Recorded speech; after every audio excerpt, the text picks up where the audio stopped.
kugira ibikorwa by'Imana bibonekere kuri we. Mwami Yesu natugirire neza. Yego tugiye gushishikara kuko ijambo ry'Imana ryasengewe kandi na twebwe twasengewe. Yesu nashimwe uyu mwanya twasengewe. Uyu muntu rero Yesu yariko aranyagihagaro novuga ngo yarafise abafarisayo bashobora umuntu yakujuru ari impumyi nta cubahiro bashobora kubaza ikibazo ushishikaye gusoma yagize ibintu amugira bati nabuja agira ibintu byo gukenge abakenge gakomeye mu rugo kwa inabuja aragira agakenge ko kumukenge gushikaho nabuja ababara araraka asana imitongano gushikaho yiyumvira ijambo ryo kumwirukana bibonekere siko bimeze muri abo dufise badufasha iri jambo tugiye guhagarara abakozi kugira ngo ibikorwa by'Imana bikorekere muri we mu bisanzwe. Hanyuma rero uyu Hagari novuga ko yari afise uruhande rw'amasezerano y'Imana mugabo we warabiyobegwa kuko kuba yaracorekeye uyu Sarayi hari ikintu afise nk'amasezerano kuko kugira ngo habe naho nyine Imana yari yabishize ku kintu. Hanyuma rero ariyobegwa umuntu abantu kwiyobegwa ukayikubura Imana kugira ngo Imana uyigira umugenzi mutoya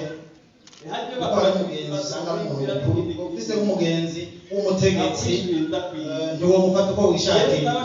Hama ari Imana abantu bakayigira umugenzi mutoya ukamenga umwenda wanyu ukamenga uyifata uko wishakiye. Yesu nadufashe. Ego akajyango gatoya Imana abantu mu kwiyoberwa cyangwa mu kuyoberwa Imana twese tugomba kuyifata tuneneka minenegwe. Umuntu umwe yasenze hanyuma ngo yari umukamakare umunyokuru. Umukamakare mbega turacumvikana ko yari umunyokuru. Hanyuma rero yari afise abuzukuru biwe baryamye, hanyuma atangura gusenga nabo baryamye. Hanyuma rero sinzi icyo bapfuye, ngira bapfuye ishuka bivutse. Umwe akoma induru nawe atanguye gusenga aba yayumvise induru acabanza yariko arasenga abanza kureka munoneka nava ngo muriko murafiki. Hanyuma aragaruka ngo hanyuma rero ngo Mana yanje ngo naringeze ngo kwiri bari umuntu Imana akayifata nkaho kugira ngo ndinda ndaje umundindire nagira gutya yaje tugenzi. Uyu muntu rero Hagari aribagira uwari amaze kwibagira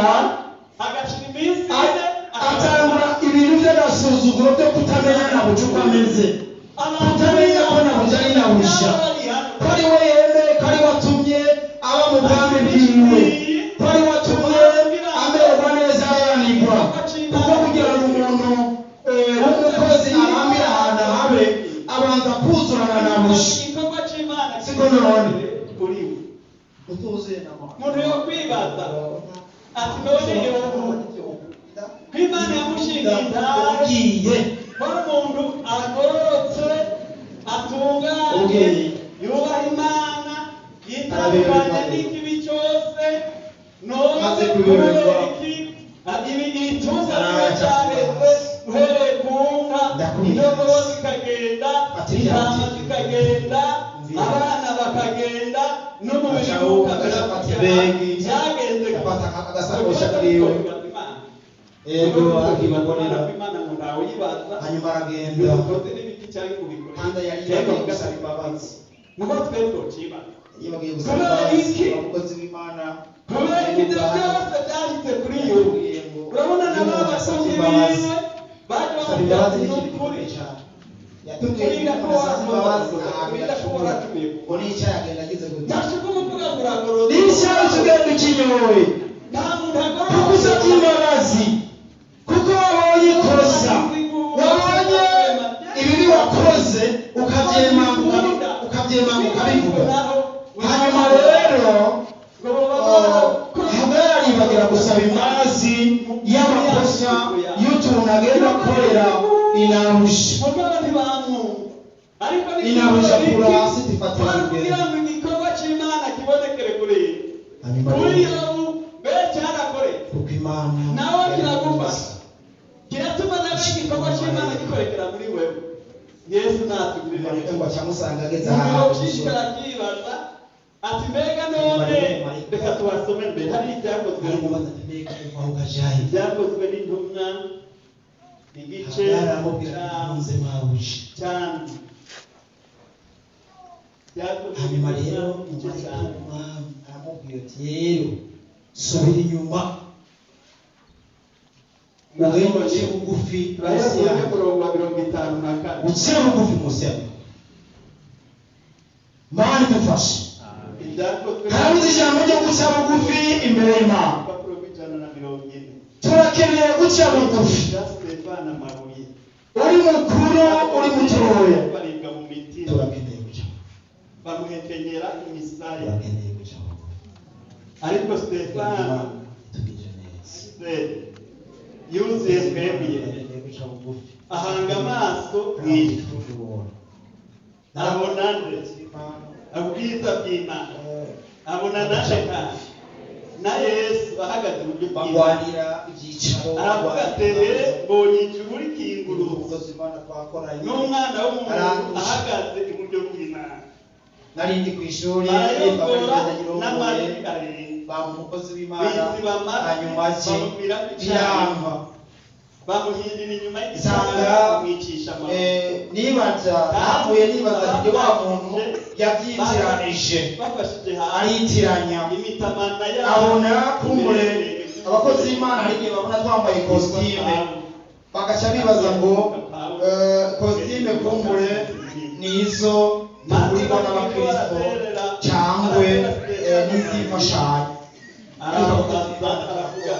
umwana yari umwanya wo gukora siko none arabyitiranya arangorora ashitse turakorana aranga guca bugufi nk'uko nciye bugufi ntubaharure nk'icyaha je nama nca bugufi imbere agira Imana tubikora kandi Sawuli nawe hanyuma arangorora umupasiteri yarasubije ntabwo kwibaza asanga none Imana yarangoye ahantu Imana atacumuye Imana idufashe cyane nitube natwe abantu tutazi guca kubera Bibiliya itubwira ngo mubwire umugororotsi ko azomererwa neza natwe duciye gute none tuzohava duciye tubwire umugororotsi nawe guca bugufi birakiza guca bugufi bituma uburake bw'umwami buhama guca bugufi bituma Imana ikwiyumvira guca bugufi bituma Imana ikubana n'abaruri ikagutambutsa ikakwigiza imbere kandi ego uyu mukobwa umumarayika w'Imana amusaba kujya guca bugufi akabona ubwiza bw'Imana mu ijuru kwanabuze kugira ngo barabaye kugira ngo bararya kugira ngo banezerewe neza umumarayika amusaba kujya guca cyatumye Imana ireka ushishikaye gusoma yarasubira amabuye hanyuma aroha ibyo yarandikiwe biramubako biracishikara uzoshishikara gusoma siyo majambo Imana yampaye n'ibyabandanije kuri we jewe kugira ngo igikorwa cy'Imana kigerere yamubwiye ngo mbega munsi y'ubutaka kutagize kugira ubugororoke kwanyabusha kutagize kugira ni imirongo y'ijambo y'Imana kutagize kugira ukora ibikorwa bongere by'Imana murabe undi muntu kutagize yagiwe kugira guca ubuzima kenshi Songa mu gitabo ariko ukabona bimeze cy'Abami ba kabiri. inyishu niye ni ukugira ngo igikorwa cy'Imana kibonekere kuri wewe Abami ba kabiri nawe Imana iragomba igikorwa cy'Imana kibonekere kuri wewe. Yesu nadufashe cyane abandi bacora bata Yesu bati mbega none igikorwa cy'Imana turabinamani ingendo cyamugendekeye uyu nama y'abagabisha w'ingabo igikorwa cy'Imana n'uvuga ngo yari umujenerali ku Imana yatumye mu by'amapeti kugira ngo bikunde igice cy'icyenda igice gatanu ku murongo w'icyenda ndasomye mu izina rya Yesu nizere ko mwabonye nuko namani araza azana n'amafarasi yiwe n'imikogotero yiwe ahagarara ku muryango w'inzu ya Elisa. Elisa aheza amutuma ko utigenda wiyuhagire muri Yorodani ibirotangaho ndwi umubiri uraca usubira uko wahora nawe uzoba umanutse. Ariko Namani asharaka arivumbura ati nahoze ngira ngo arasohoka ahagarare atakambire izina ry'Uwimana yiwe azunganire ukuboko hejuru y'ahangwaye ankize ibibembe. Mbega inzuzi z'i Damasiko abagana Karupari ntiziruta amazi yose y'Isirayeli sinoshobora kuziyuhagiramo ngahumanuka nuko arahindukira nambari kwakira ishusho abantu biwe baramwegera baramubarira bati mbega mutungwa iyaba uyu muvugishwa n'Imana akubwira ikintu kigoye ntiwari kugikora nkaswe kukubwira ngo uyuhagire urahumanuka. Nuko aramanuka yibira muri Yorodani ibihekangabo ndwi nk'uko umuntu w'Imana yari yamubwiye. Ako kanya umubiri wiwe uhinduka nk'uw'umwana mutoya arahumanuka. Uyu ni Namani. aravuga ngo Isafari ya mbere Namani yaratse biranga ko aja akora igikorwa cyo guca bugufi nk'uko uvugishwa n'Imana yagize ati kandi abonetse afite ishusho nk'iy'umuntu yicisha bugufi abantu b'abakuru muri ishengero no gushita ku rupfu kandi ku rupfu kugira ngo umuntu ace bugufi. Yesu nadufashe cyane kugira ngo umuntu mu mutima wiwe yumve ko aciye yemera kwisiga ubusa siko nabona yemera guheba ishusho y'Imana. uyu mugabo akabera ishusho yarase kuko yari afite amavuta nicyo cyatumye Yesu yari umunyacyuma yari afite umuntu zimuhendanira zugurura umuryango ishusho w'imodoka y'umuntu asanzwe ntabwo bagendera ku mafarasi igihe sinabibona ndibona ko hari ibintu icyo gihe bagira bagira ku mafarasi kugira ngo hari umuntu ifarasi akongera akayunga cyangwa akayungura amaguru nawe nyene ibyari byose ariko naho yararwaye inyoni bimwebwe ngo zirafise imyobo yayo byari ijambo ribi ngo n'inyoni ngo zirafise ibyari bari ku mwana w'umuntu ngo ntagize n'aho akigeze kandi ikindi yari indwara isanzwe yari indwara isaba ko umuntu aca kwa wenyine ayarerekana ngo yari muntu nyene agayitse reka twasome hariya Yesaya Yesaya 53 ariko ikibazo ni kubera iki ibyo byose Yesu yabyemeye indwara y'imibereho nawe ubyibaza bambwiye bati n'imiburiburi yaba dusome hariya Yesaya 53 n'abandi metero amajana 5 umunsi w'ikilometero mwizo metero zose atamuntu ari hafi yaho aho numva ko umuntu yameze nk'umuntu yatawe yarameze nk'umuntu yakuriye imbere kandi Namani imbere mbese yari yaravukanye kandi nk'agashami kava muri bwagutse. Hanyuma rero Namani umukobwa cyangwa inshoreke yiwe umukobwa yari mu rugo iwe ngo bari baranyaze mu bitero bagenda bagira niwe yitegereje Namani yaramwitegereza hanyuma ngo acabwira Inabushi ati ndakubwiye Mabushi yarakengera ati databuja ubona ijya ngwanga n'abantu hari uvugishwa n'Imana yari umunyamibabaro tuwo mwingi uwo muherahenda kajimba icariki yuki yakengerwa n'abantu yakengerwa n'umuntu abandi bahisha mu maso habo yarashije kwisa Yesu ntabwo cyane yari umubiri neza Imana ni idufashe cyane natwe ntacyo twabwibajije Imana ni itugirire ariko umuntu yo kwibaza ibi byose kubera iki yabyemeye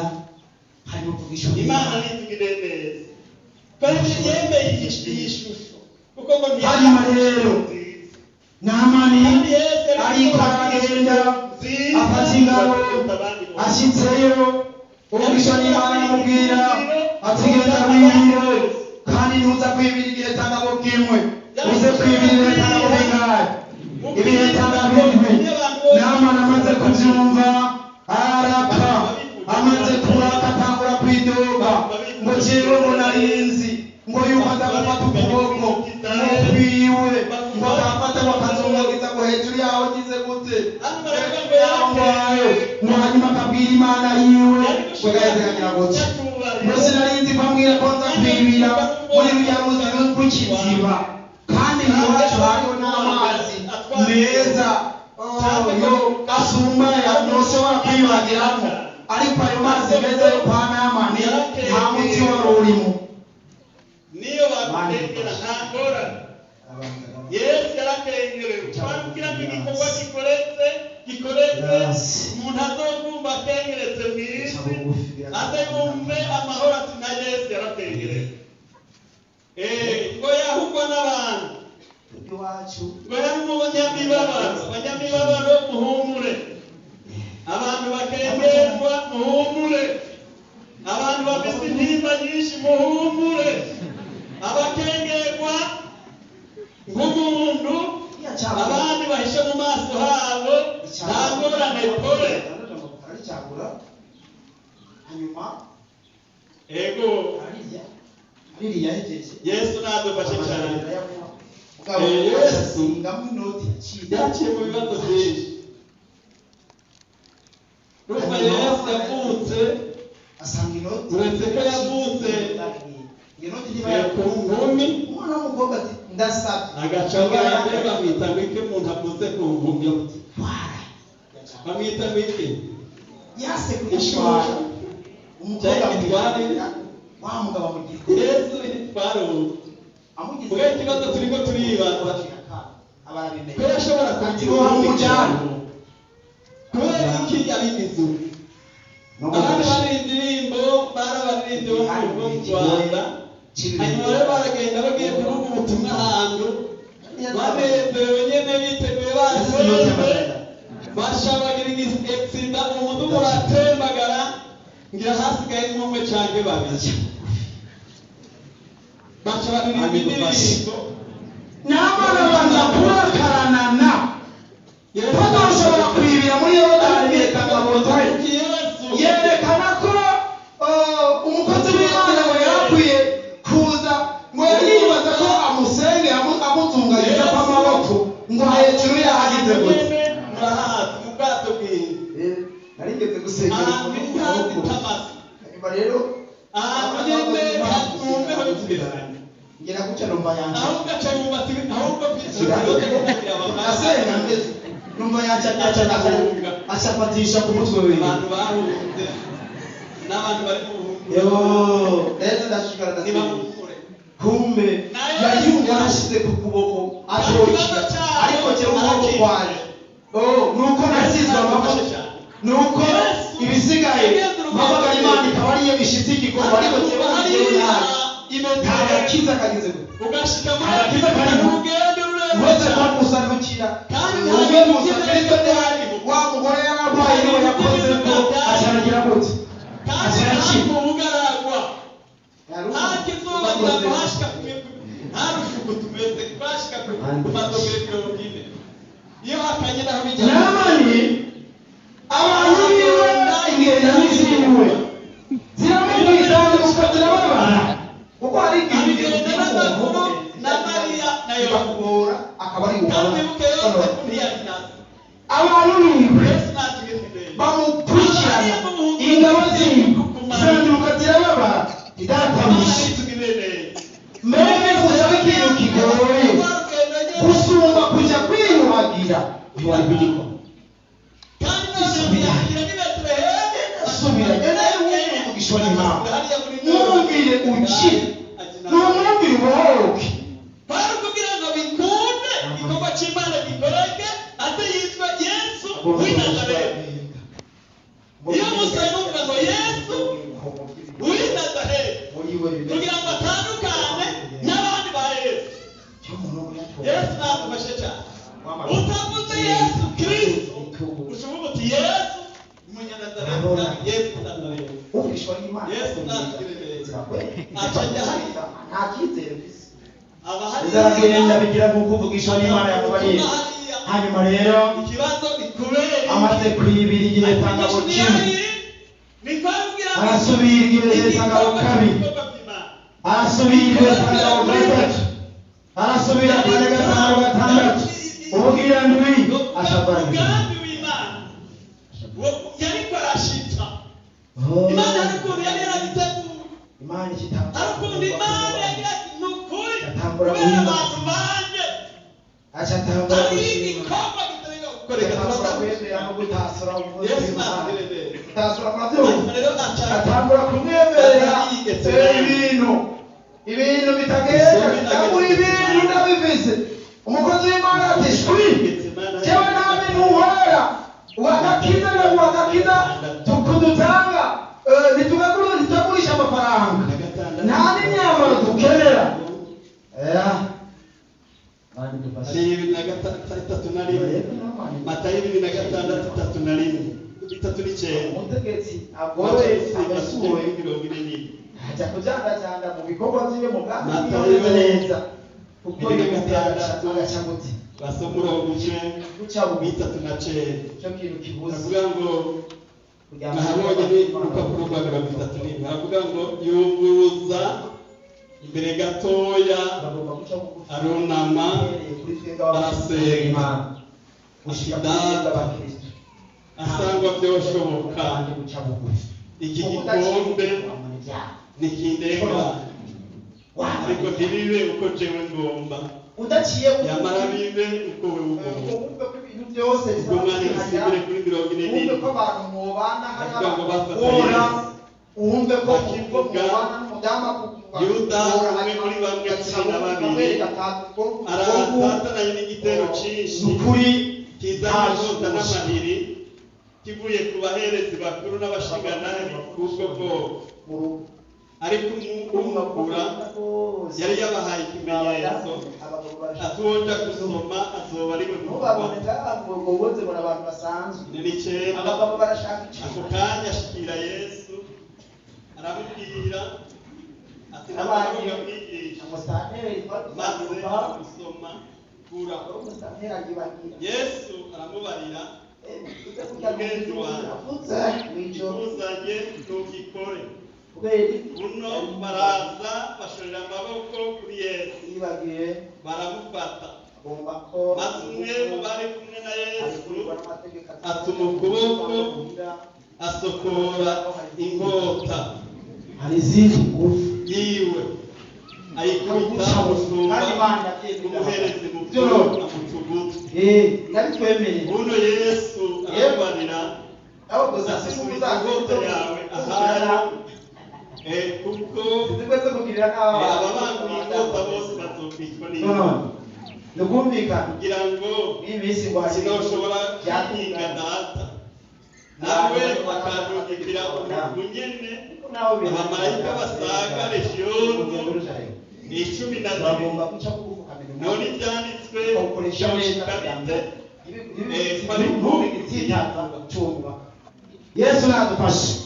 naho narakira naho kuko yumviye agaca bugufi umwami Yesu asubira kwa nabushi hanyuma aca bugufi abarahabaye amasezerano y'Imana yamuvuze ko abaramushikaho arushishikaye ngo byaranze Ishimayeli gutyo birabandanya yavuze ko ayo magambo yenda yari yose mu ijambo rivuga ngo subira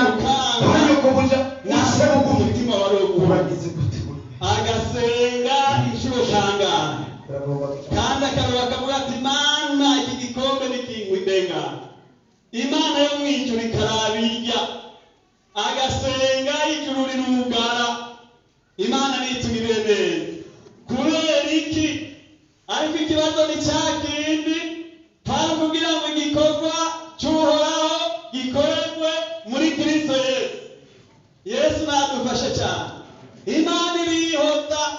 Imana irihorera yirabira hirya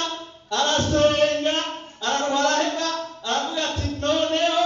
niba bidakunda ko kindengana nibibe nguko ugomba urumva arabyakiriye Yesu natugirire neza kugira ngo igikorwa cy'Imana gikoreke kuko yarababwiye ati aha none Petero yaragize ati ahubwo tugomba kurwana intambara aba bagabo tugomba tubaca amatwi none ko yamaze guca ugutwi hagiye yaca abandanya n'izindi ntumwa zigaye zigaca zimufasha ntibari kubamara ntibari kubirukana ariko Yesu acagira ati reka baca gufata kwa gutwi agusubiza ati ababanguye inkota bazokwitwa n'inkota reka igikorwa cy'uhoraho gikoreke Yesu natugirire neza reka igikorwa cy'uhoraho gikorekere muri kera ahandi arababwira ngo Pilato yaramubajije ati none ahabwatiye ko bise ububasha bwo kugucira ubwo gupfa no kukwica Yesu aramubwira ati ahubwo nta n'ububasha wari ufise kiretse ubuhawe buvuye hehe buvuye mw'ijuru aramubwira ati hageno ati nari guca mpamagara legiyoni 12 z'abamarayika kandi hokoreka ibara ati mugabo igikorwa cy'ini kugira ngo igikorwa cy'Imana gikorekere muri jewe Yesu nadufashe cyane cyatumye Yesu yemera kubabazwa akemera gushipfa para kugira ngo igikorwa cy'Imana gikoreke byasaba iki cyangwa igikorwa cy'Imana cyari gikenewe n'iki ubwa mbere ijambo ry'Imana rivuga ngo ibishingana ngo ni bingahe shengero rya Yesu Bibiliya ivuga ngo ibishingana ni bingahe ni bitatu icyambere nicyo batangura bishyire ku rutonde rw'igiti icyambere amaraso cya kabiri amazi cya gatatu amen kuko ibyo bitabonetse umuntu ntazojya mu ijuru kandi kugira ngo ibyo bishoboke amazi kugira ngo uwihanye amaraso kugira ngo umuntu yatuye ibyaha byiwe acagira ate ahari kandi kugira ngo abantu baharigwe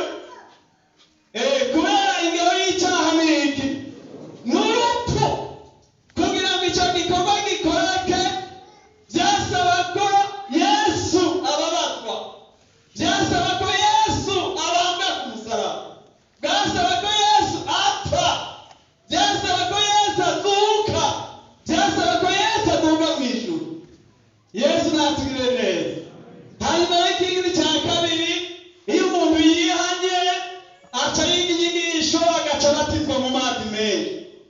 byagira ngo bikunde kuko ayo mazi Bibiliya itubwira ngo niyo ashize inyota y'umuntu y'ibyaha umuntu yihanye niyo atuma anesha ibyaha. Yesu nadufashe cyane. Hanyuma Yesu kwari kugira ngo agiye mu ijuru kuko yaronse ubugingo bwace asuka mpwemu yera. Yesu nadufashe cyane. Mbega mpwemu yera nawe aca adufashe mu gikorwa cy'Imana. Mpwemu yera aca akora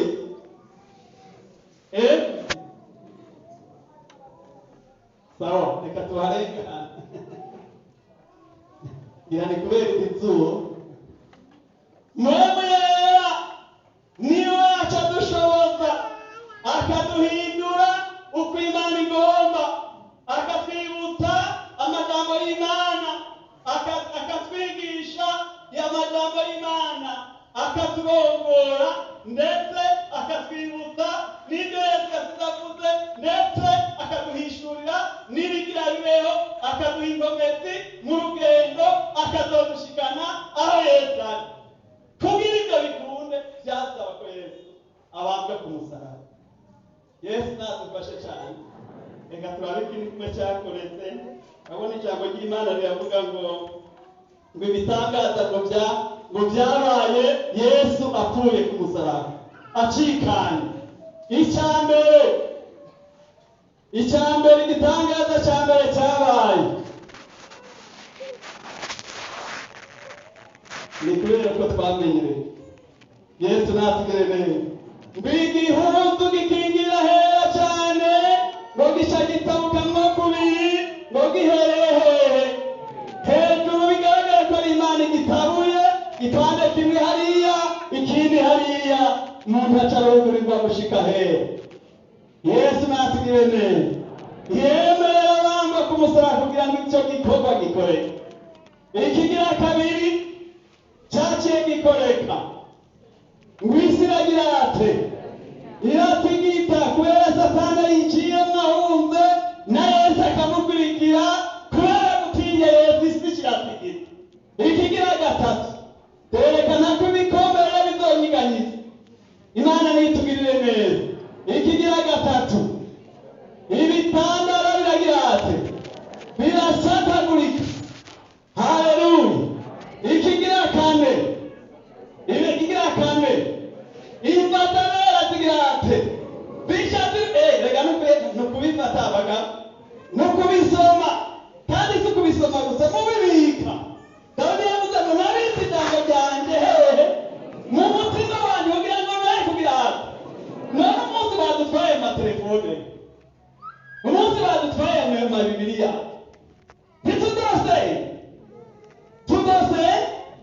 tuzosengeshe mbega siyo dusengeshe, tubifate tubyige tubirondere Imana idutungishe. Navuze bitatu, navuze ngo twavuze icyambere igihuzu, cya kabiri ibitandara, cya gatatu imbatabera, icya kane byanditse hehe wowe? Byanditse hehe? Matayo 27 kuri 51 gushika hariya muri 54. Yesu ahezagiye ikikurikirana imitima y'abera yagira imbatabera tigira ate zishadira uguruka. Yesu natubiremeye kandi Yesu yababajije ababara kubwira ibyo icyo gikorwa nacyo gikoreka. Ikigira gatanu cyatumye Yesu yemera kubabazwa no kubambwa no gupfa kugira gikoreke. Cyari igihe imbatabera zigurutse, imitima byinshi yabera ishiva mwumva, ishitembera mu gisagara cya Yerusalemu, no kuvuga paradizo yari mu kuzimu, ishirimuka ishivuga hehe mw'ijuru. Urya kijya urya mwambuzi harya yaduze mw'ijuru. Yesu nadufashe cyane.